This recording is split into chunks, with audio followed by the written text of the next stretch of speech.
So you just got your license. You saved up money from when you were still in diapers, and now you want to buy your first car. But you don't got the brains nor the bucks to go for a GTI. Well, I'm here to tell you, this is what you're gonna get.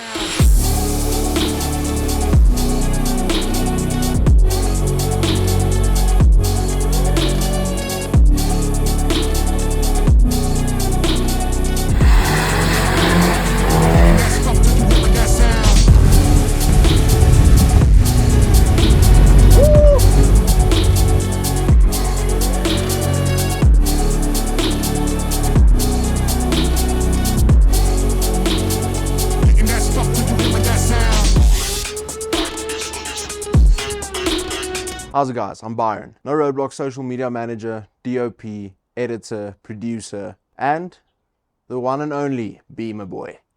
Yes, I drive the BMW, not the wannabe BMW. So the gents has urged me on for quite some time now to be the guy in front of the screens and not just behind them. So here we are. I'm doing my own video today, and welcome to No Roadblocks. Back in 2004, BMW decided to shake things up a bit. They introduced the 1 Series, a fresh compact take on what it meant to drive a BMW. It wasn't just another hatchback, it was their way of saying, you don't need a massive budget to enjoy real German engineering. It drew inspiration from the 3 Series compact, but it had its own personality. Smaller, more nimble, and built for the kind of person who loved driving just for the fun of it. The 1 Series was meant to be the entry point into the BMW world, something for the younger crowd, the new enthusiasts, people who dreamed of owning a BMW, but wanted something practical too. And even though it was more affordable, it never forgot its roots. It still carried that signature BMW feel, balanced, sharp, and confident on the road. Because at the end of the day, it wasn't about size, it was about soul. So ever since I was young, I grew up in BMWs. My father had BMWs majority of my childhood. And man, I've fallen in love since. From sitting in the back seat, hearing like that engine roar and the comfortability of the car. I mean, even back then, I wasn't really so observant, but yet I can still feel how smooth and amazing this car was. And I think back then there was a 318 2004 model. Really, really lovely car. E46 shape. Absolutely stunning. And ever since then, I've told myself, like, the first car that I would buy would be a BMW. Of course, I didn't really think much of it until I got about into my teenage years, where I really started to get into the car enthusiast side of things, and I started getting a likeness towards a variety of different cars. And I mean, every child starts off like with a BMW, like a Ferrari or a Bugatti or Lamborghini.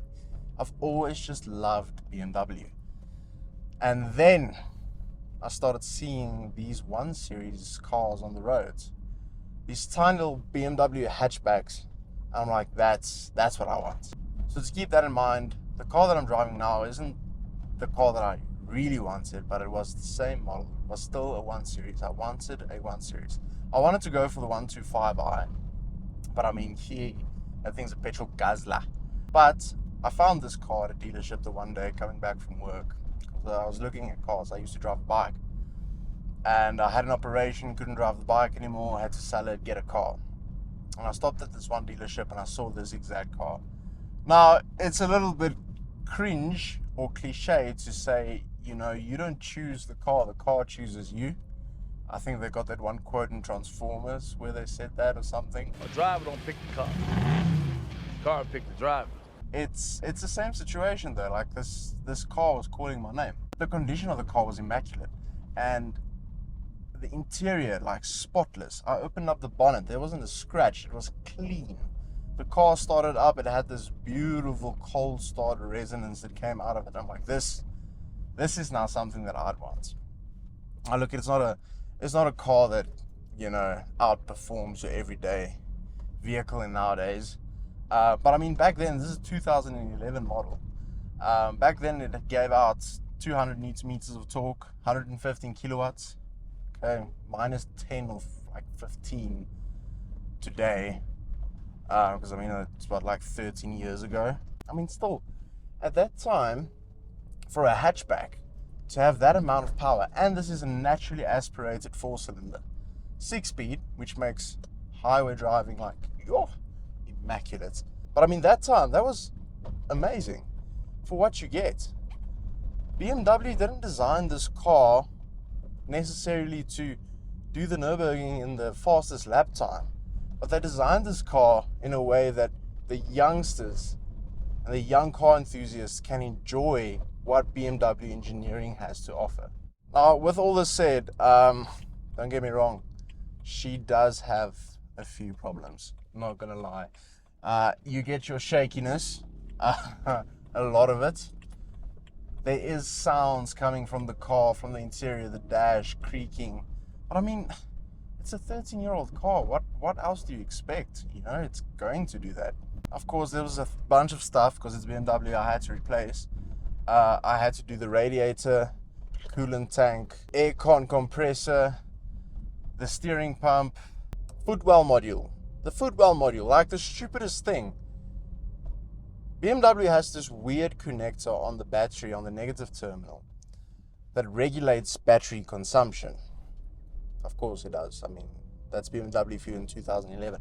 But this battery regulator depletes the battery when it's supposed to not to deplete the battery. With that battery connector disconnected, like that adapter disconnected, if you just pop on the terminal when you remove the battery, it blows your footwell module. So now, the only way to solve this, for me, was to remove that little terminal and then not let my battery die out.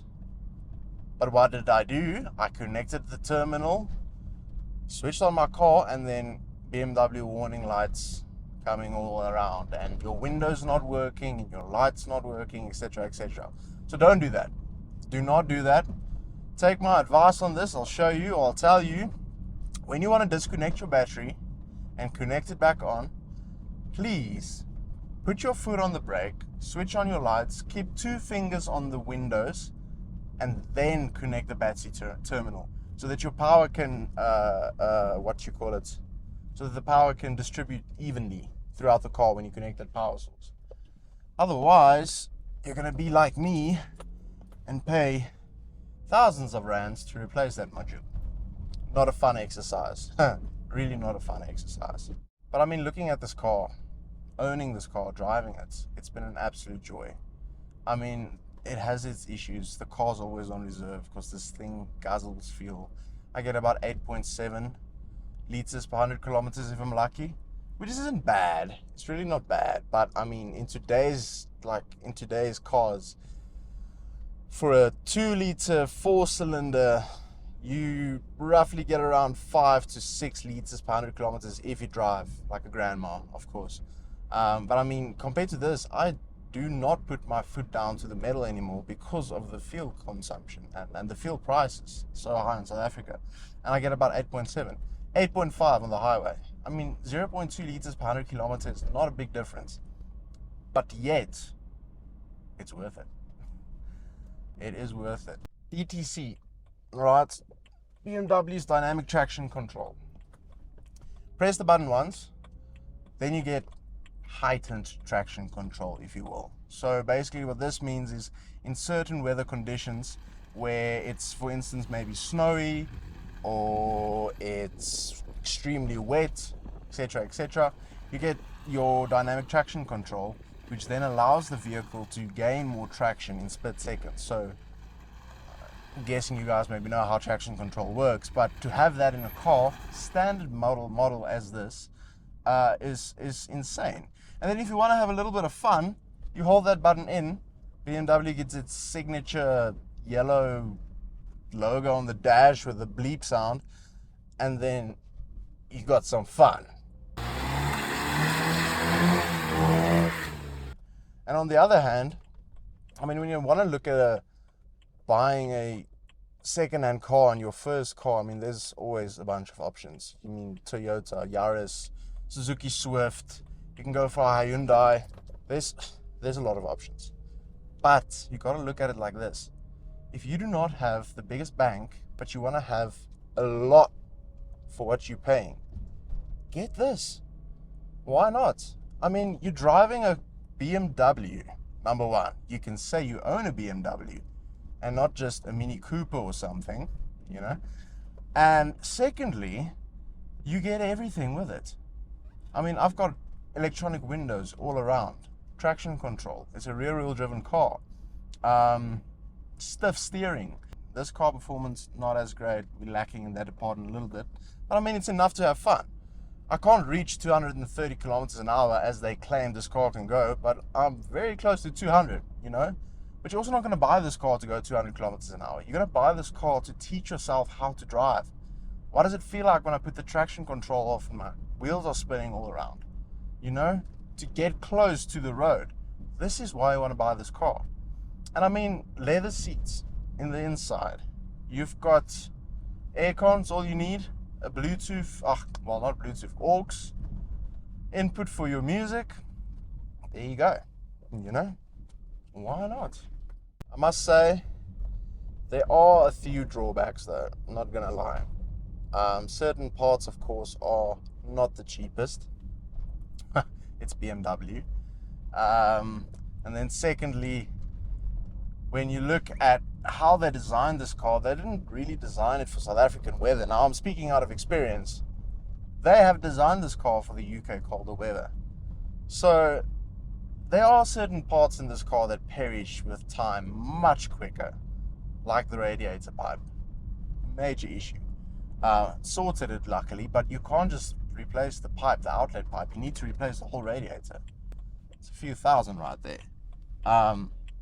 And then there's door seals, perish much quicker, but it's still the original BMW door seals. I haven't even changed them. They weren't even ever changed. Stuff like that. Interior trimming, right? There's plastic covering that BMW put over their cars back in the middle 2000s, aesthetic purposes, and it was apparently easier to clean the car. That rubs off over time, and it looks ugly. Cracks on your leather. Also, weather doesn't like it, and of course me putting my arm there the whole time is going to happen. It's bound to happen. But I mean, these are small things compared to the joy that I get from driving this car. It's solid. It's decently fast enough. I can put off the traction control, have some fun, go on a skid pan. It's got a beautiful cold start sound with a stock exhaust on. Leather seats all the way to the back, you know. Would I go back and buy a different car? Yes. I would have went with the diesel, the 120D, because it's diesel. But nonetheless, I do still love my car. Either way, no two ways about it.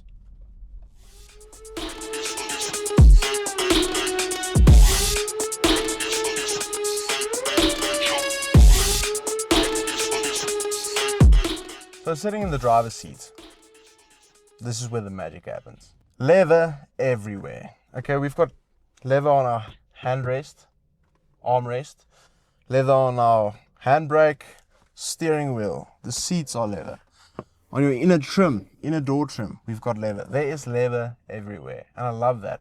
In a 2011 BMW Standard, not an M Sport, nothing. We've got leather. Where will you find that? If you buy a Suzuki Swift, you're not going to get leather. You're going to get cloth material. I don't even know what you call it. This is leather. All right. We've got enough space as well. I mean, manual levers, unfortunately. But, hey, we can go all the way back. All the way back. Sorry for the guy that's sitting behind you. But, I mean, when you own this car, the only person's going to be your girlfriend next to you. I'm not going to worry about passengers. Right. Unfortunately, we don't have any steering wheel buttons going on here.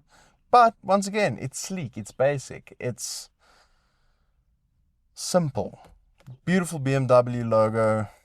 Got your silver trims here, silver trim in the front of your dash. silver trim around your start button, and of course with your fob in and on. Boom.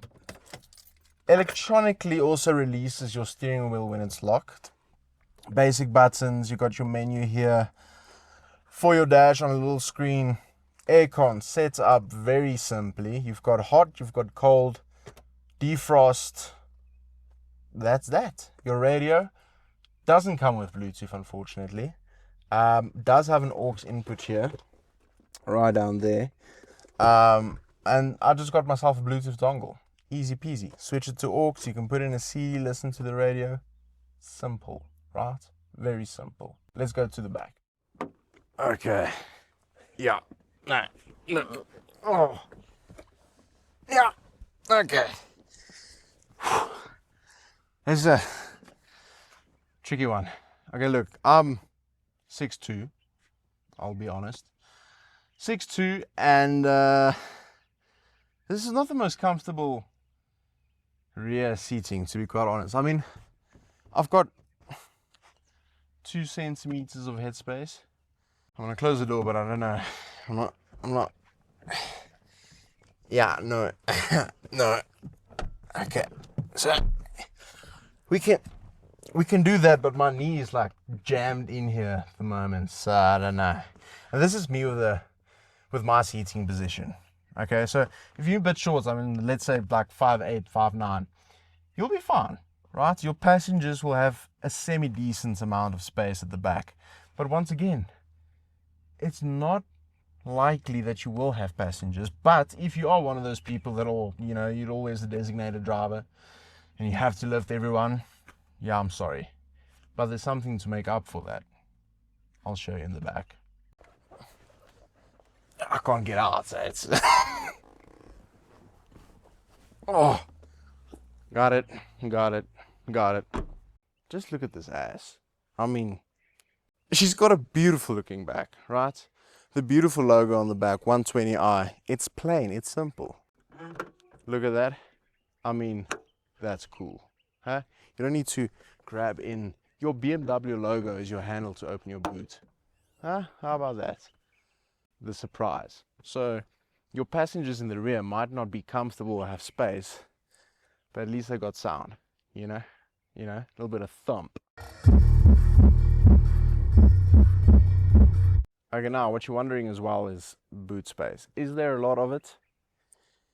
No, there's not. I mean, mind you, take the subwoofer out, right? You're not into sound. Let's say you're one of those people buying your first car. You're not into sound.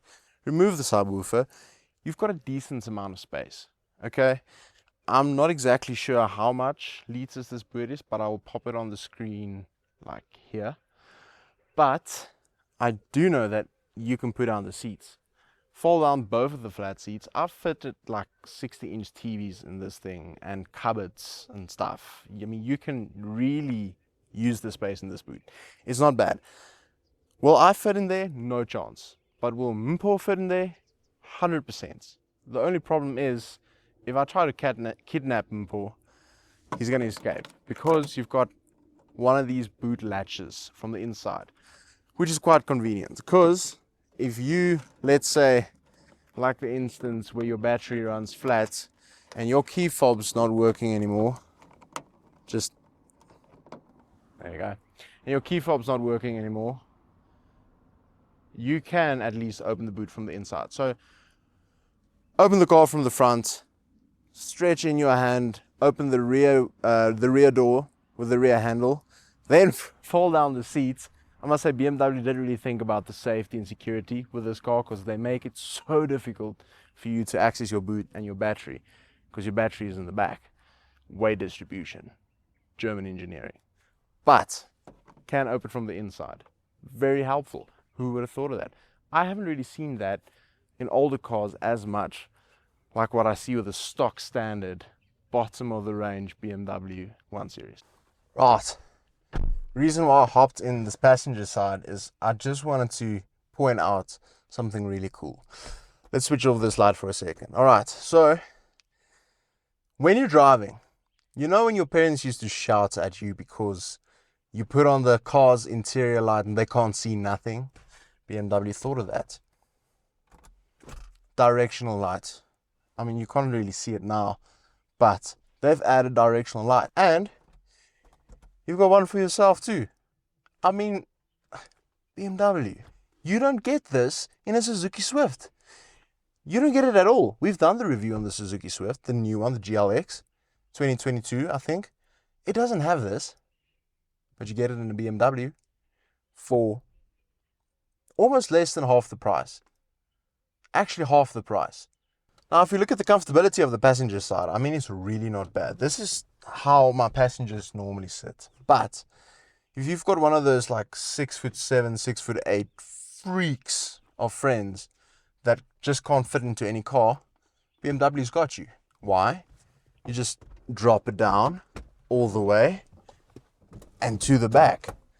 I mean, I'm not that tall, but I am quite tall, and my tippy toes are just touching the footwell down there, you know? Like, come on, BMW. Stepping outside, we can still really admire this car. I mean, back in 2011, BMW didn't design this car to just look pretty in 2011. It's still got some style to it. Yes, it doesn't look like our new age cars with the aggressive front grille, the hectically sharp and tight angles and fenders on the car. No, but it's simple and still stylish. The front grille, iconic BMW front grille, looks beautiful. We've got the grey gloss mags on the side. I mean, it's not flashy, but it's more than enough. You drive a BMW. You can get an E87 120i for under 100k, and it will still work fine. Your engine will still be fine. It's a fantastic engine. Derived from the 3 Series. They have created this beautiful beast, the 1 Series, giving us the opportunity to experience BMW at a much, much cheaper price. Absolutely stunning.